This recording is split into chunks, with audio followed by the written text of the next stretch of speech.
రాష్ట్రంలో 2,32,53,000 నాటుకోళ్లు ఈ రాష్ట్రంలో ఉన్నాయి. లేయర్స్ బాయిలర్స్ కలిసి 8,46,09,000 బాయిలర్స్ లేయర్స్ కలిసి ఉన్నట్టుగా మాకు రిపోర్ట్ ఉంది. అంటే దాదాపుగా ఈ రాష్ట్రంలో 10,78,63,152 కోళ్లు ఉన్నాయి. మనకి రాష్ట్ర ప్రభుత్వం ఉన్న దగ్గర సమాచారం ప్రకారం ఈ మధ్యకాలంలో ఏలూరు జిల్లా బాదంపూడిలో 2.2 లక్షల కోళ్లు చనిపోయినట్టుగా మాకు సమాచారం వచ్చింది. అదేవిధంగా వెస్ట్ గోదావరి జిల్లా వేల్పూర్లో 2.5 లక్షల కోళ్లు చనిపోయినట్టుగా సమాచారం వచ్చింది. ఎన్టీఆర్ జిల్లా గంపలగూడెంలో ఒక 7,000 కోళ్లు చనిపోయినట్టుగా సమాచారం వచ్చింది. వెస్ట్ గోదావరి జిల్లా కానూరులో 65,000 కోళ్లు చనిపోయినట్టుగా మాకు సమాచారం వచ్చింది.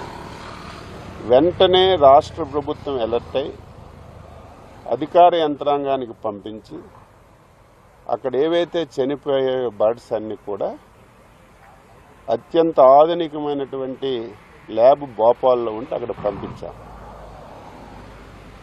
అసలు ఏ కారణంతో చనిపోతున్నాయి, ఏ వ్యాధితో చనిపోతున్నాయని పంపించిన తర్వాత నిన్న రిపోర్ట్ కూడా వచ్చింది. అవి బర్డ్ ఫ్లూతో కూడా చనిపోయాయని చెప్పి రిపోర్ట్ వచ్చింది. వెంటనే డిపార్ట్మెంట్కి అలర్ట్ చేసి మళ్ళీ ఈ పౌల్ట్రీల్లో ఇంకేమైనా మిగిలిన్నాయా అని చెప్పి పంపిస్తే 14,000 కోళ్ళు ఇంక మిగిలింటే ఒక 340 గుడ్లు ఈ 4 పౌల్ట్రీస్లో ఉంటే అవన్నీ తీసి మనమే చంపి పోర్చడం జరిగింది.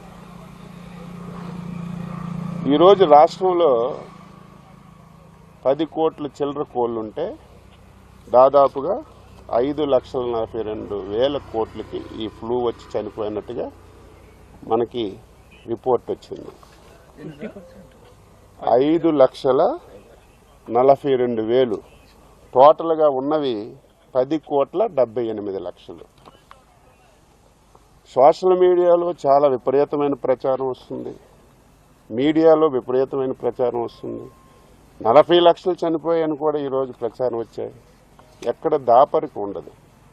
40 లక్షల కోళ్ళు చనిపోతే అవి పోడ్చాలంటే ఎంత పెద్ద గోతులు తవ్వాలి? ఎక్కడ దాపరికి ఉండదు కదా, ఫొటోస్ అయినా బయటకు వస్తాయి కదా. కానీ ప్రచారం జరుగుతుంది, దాన్ని నేను తప్పు పట్టడం లేదు.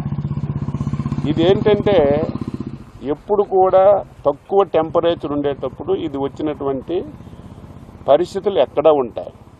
అయితే రాష్ట్ర ప్రభుత్వం ముందుగా మేల్కొని దీన్ని మనం ల్యాబ్కు పంపించాం. ఏవైతే ఈ పౌల్ట్రీస్లో వచ్చాయో ఆ పౌల్ట్రీస్ అన్నీ రెడ్ జోన్లోకి తీసుకొచ్చాం. ఆ పౌల్ట్రీస్కి దగ్గరున్నటువంటి 10 కిలోమీటర్లో షాపులన్నీ కూడా క్లోజ్ చేయించాం. మిగతా దగ్గర ఎక్కడ కూడా ఈరోజు కొన్ని దగ్గరలో అయితే ఇంకా ప్యానిక్ అయి 10-15 రోజులు కోళ్ళు తినొద్దు, గుడ్లు తినొద్దని తాంతాంలు వేయించేస్తున్నారు.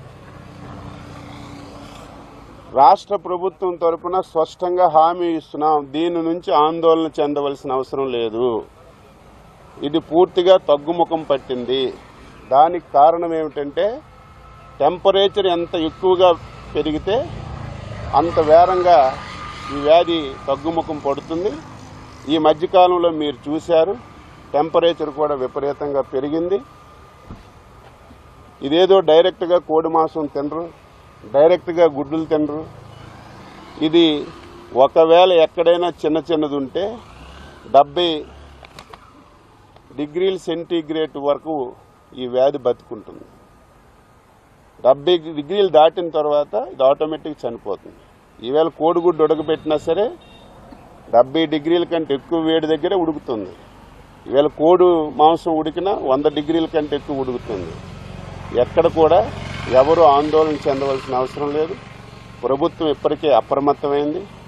ఇది కూడా ఎందుకు వచ్చిందని చెప్పి మేము డీటెయిల్గా దీని మీద ఎంక్వైరీ చేస్తే ఈ పౌల్ట్రీ వాళ్ళు సరిగా శానిటేషన్ చేయకపోవడం వల్ల, సరైనటువంటి నియమ నిబంధనలు పాటించకపోవడం వల్ల ఈ 4-5 ప్రాంతాల్లోనే వచ్చింది. ఇది బాగా తగ్గుముఖం పట్టింది. అయితే సోషల్ మీడియాలో విపరీతం రావడం వల్ల చాలామంది ఆందోళన చెందుతున్నారు. ఎవరు ఆందోళన చెందవలసిన అవసరం లేదు.